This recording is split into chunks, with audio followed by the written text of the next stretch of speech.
안녕하세요. 한 변호사 함철성 변호사. 배변호사 배양미 변호사입니다. 인터넷 댓글과 관련해서 이게 명예훼손이 어떤 경우에 되는지 또 안 되는지 소리를 지르고 가관이다. 뭐 협박 아닌 협박을 받았다. 이런 것까지 좀 썼습니다. 그 학원에서는 고소도 하고 저한테 수억 원대 손해배상도 물린다 그래가지고 저 어떡하죠? 두 가지만 체크하시면 될 것 같은데요. 진실한 사실에 근거했는지, 두 번째는 과연 그게 비방의 목적이 있었는지, 공익적 목적으로 그 댓글을 달았는지가 가장 중요한 핵심 기준인 것 같습니다.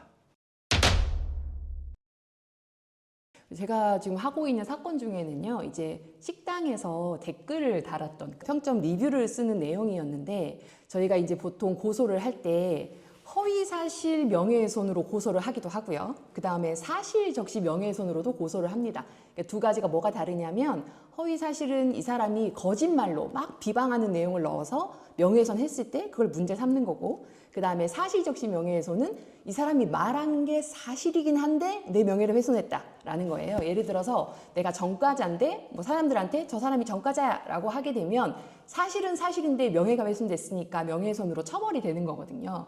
근데 이제 보통 우리가 그 네이버 리뷰 이런 거를 그 명예훼손 고소할 때는 보통은 허위사실 적시 명예훼손으로 고소를 합니다. 이 집 음식이 진짜 맛이 없고요. 사장님이 너무 불친절해요. 제가 뭐 이것 좀 해달라 그랬더니 와서 막 소리를 빽빽 질렀어요. 이렇게 리뷰를 남기면 보통은 업장에서 그걸 인정하기 싫어하잖아요. 그러니까 이 사람이 거짓말로 리뷰를 남겼다라고 이제 보통 고소를 하게 되고요. 나중에 확인해 봤더니 뭐 음식이 맛있냐 아니냐는 뭐 개인적인 의견이고, 실제로 와서 좀 화를 내고 그랬다면은 이게 사실이 돼가지고 허위사실 명예훼손은 무죄가 나오는 게 보통의 이제 고소 패턴인데, 제가 어떤 경험했던 사건은 그 가게에서요, 마찬가지로 뭐 음식이 어쩌고 뭐 사장님이 불친절하고 막 이런 내용을 썼는데, 그건 사실이다. 그건 사실인데 명예를 훼손했다라고 해가지고 사실적시 명예훼손으로 고소를 했던 사건이 있었습니다. 참 이런 부분이 좀 판단하기가 쉽지 않은 것 같습니다.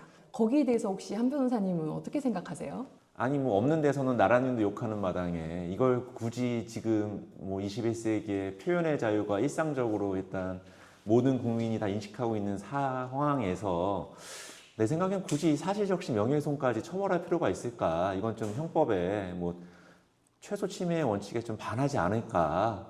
일단 나는 그렇게 생각을 하고 있어. 이건 좀 과잉금지 원칙 위반 아닌가? 배변은 어떻게 생각하는데? 저도 뭐 틀린 말은 아니라고는 생각을 하고 있는데요. 실제로 지금 공고도 많이 받고 있는 사항이고, 근데 저는 일단은 유지하는 게 맞지 않나라고 생각을 합니다. 이유 중에 하나는 우리가 형사고소를 할 때는 경찰에서 수사를 하면서 내용을 정리해 주기 때문에 어떤 면에서는 비용이 들지 않을 수 있거든요. 근데 이제 이걸 형사로 풀지 못하고 민사로만 풀게 되면 본인이 소송을 해야 되는데 솔직히 좀 어렵죠. 셀프 소송이 좀 어렵기 때문에 사실상 변호사를 선임해야 되고, 이 명예훼손 침해 같은 경우는 이제 손해배상 금액이 지금은 그렇게 많지 않습니다. 예를 들어서 명예훼손으로 300만 원 벌금을 받으면 손해배상금도 300 언저리인 경우가 좀 많이 있죠. 이렇게 손해배상금이 그렇게 크지 않은 반면 변호사 선임료는 가격이 있기 때문에 실질적으로 내가 돈을 떠나서 내 명예를 위해서 소송을 하겠다, 나는 그 정도의 경제적인 여유는 있다, 이런 분들은 가능한데, 그거보다 좀 더 경제적 약자 입장에서는 좀 대응을 하기 어렵지 않을까, 그런 면에서 형사처벌도 남겨둬야 되지 않을까라는 게 저희 개인적인 의견입니다. 이건 민사상 손해배상 액수를 올려야 될 것 같아. 미국처럼 뭐 직물적 손해배상처럼 단순하게 우리나라는 뭐 정말 말 그대로 300, 500 이게 아니라 정말 사람의 명예를 훼손해서 이 사람이 사회적으로 완전 매장이 됐다면은 이 사람의 명예적 가치를 단순하게 500이나 1000으로 평가할 수 있을까? 나는 정말 아주 본보기라도 좀 억대라도 위자료 판결이 나온다면은 사람들이 좀 더 그런 점에 면에서는 좀 조심하지 않을까라는 게 일단은 내 생각이야. 네, 맞는 말씀인 것 같아요. 지금 너무 배상 금액이 적어서 사실은 민사로 해결을 하기에는 좀 실효성이 약한 면이 있는데요.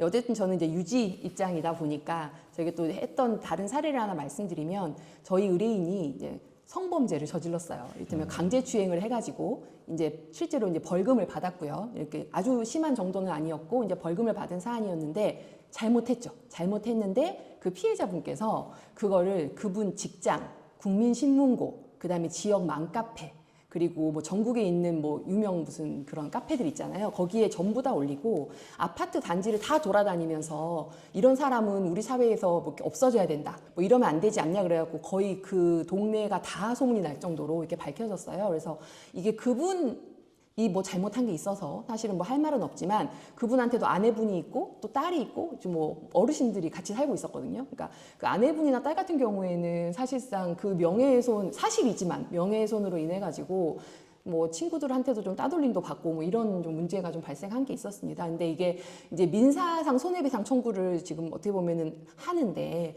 그거 위에 사실 형사처벌도 받아야 좀 이런 행위를 하면 안 된다는 거예요. 사실상 이거는 사적 제재거든요. 이런 사적 제재를 좀 하는 걸 말릴 수 있지 않을까라는 좀 그런 생각도 들고요. 뭐 물론 그 사적 제재라고 볼 수도 있지만 한편으로는 그 피해자 입장에서는 좀 얼마나 억울했을까. 아, 그러죠. 피해자 네. 가족 입장에서는 정말 얼마나 이 답답한 마음으로 좀 그저러는 점을 호소하지 않았을까. 물론 뭐 그 수단적인 면에서는 너무 과도한 면도 없지 않아 있었지만 좀 그런 면도 생각해 봐야 되지 않을까. 이 법이라는 게 생각할수록 어려운 것 같습니다. 어려운 것 같아요. 네, 그래서 그 사례도 형사 고소는 하지 않았고 그냥 민사적으로만 쌍방간에 지금 진행이 되고 있는데요. 그런 면이 참 좀 어려운 과제인 것 같아요. 네. 조만간 사실적시 명예훼손이 좀 없어질 것 같고 이게 유엔 권고안에서도 우리나라는 그런 좀 비범죄하는 그 국가로 좀 권고가 온 것 같더라고. 나중에 없어지더라도 허위 사실을 적시하거나 또는 뭐 젠더 갈등을 일으키거나 이렇게 왜 굉장히 모욕적인 표현들 있잖아요. 성적인 그런 발언이라든가 그런 거에 대한 제재는 반대로 더 강해져야 되지 않을까라고 생각이 됩니다. 네. 당연하지. 이 사실적시 명예훼손이 없어진다고 해서 표현의 자유가 무한정 보장되는 것도 아닐 뿐만 아니라 나는 솔직히 얘기하거든. 우리 아들한테나 누구한테도 항상 10명 이상에 있는 카톡방에서 너가 글을 쓰는 거는 누군가가 다 볼 수도 있고 그 점이 나중에 다 문제가 될 수 있기 때문에 표현 하나하나 다 조심조심 해야 된다. 그냥 안 쓰는 게 최상책일 것 같다. 그렇게 좀 소극적으로 얘기를 해주고 있지. 그래서 뭐 그런 점에서 본다면은 좀 이런 주제는 앞으로 좀 사회적으로 공론화되어서 빠른 시간 내에 좀 가타부타 입법이 나와야 되지 않을까. 뭐 몇 년 전에 헌법재판소 판례가 나왔긴 했지만은 이제 다시 한번 좀 이걸 공론화해야 될 시점인 것 같아가지고 오늘 좋은 주제로 얘기를 한 것 같다. 네, 헌법재판소에서는 5대4로 아직까지는 사실적시 명예훼손이 합헌이다라고 나왔는데요. 말씀하셨던 것처럼 세계적인 추세가 그 사실적시 명예훼손은 없애는 분위기여가지고 앞으로 없어질 수도 있을 것 같습니다. 그런 경우에도 허위사실이나 비방은 문제가 된다는 것을 잊지 말았으면 좋겠습니다. 그래서 좀 마지막으로 조금 꼭 우리 구독자분들한테 당부드리고 싶은 말은 지금까지는 일단 사실적시 명예훼손이 아직까지 유지되고 있기 때문에 진실한 사실이더라도 명예훼손이 성립될 수 있다는 것을 꼭 아셔야 되고요. 두 번째는 이 사실적시나 주관적 평가는 한 끗 차이기 때문에 정말로 댓글을 안 다시는 게 상책이지만 댓글을 다시고 싶으면은 내 개인적인 생각으로는 이게 또 주관적인 평가라는 그 단서 조항을 좀 요소로 달아둬야 되지 않을까. 그리고 세 번째는 이 공익적인 목적이라는 걸 강조하셔야 될 것 같습니다. 댓글을 정말 다시고 싶으면. 마무리할까요? 마무리? 네. 지금까지 한 변호사 대 변호사였습니다. 안녕. 안녕.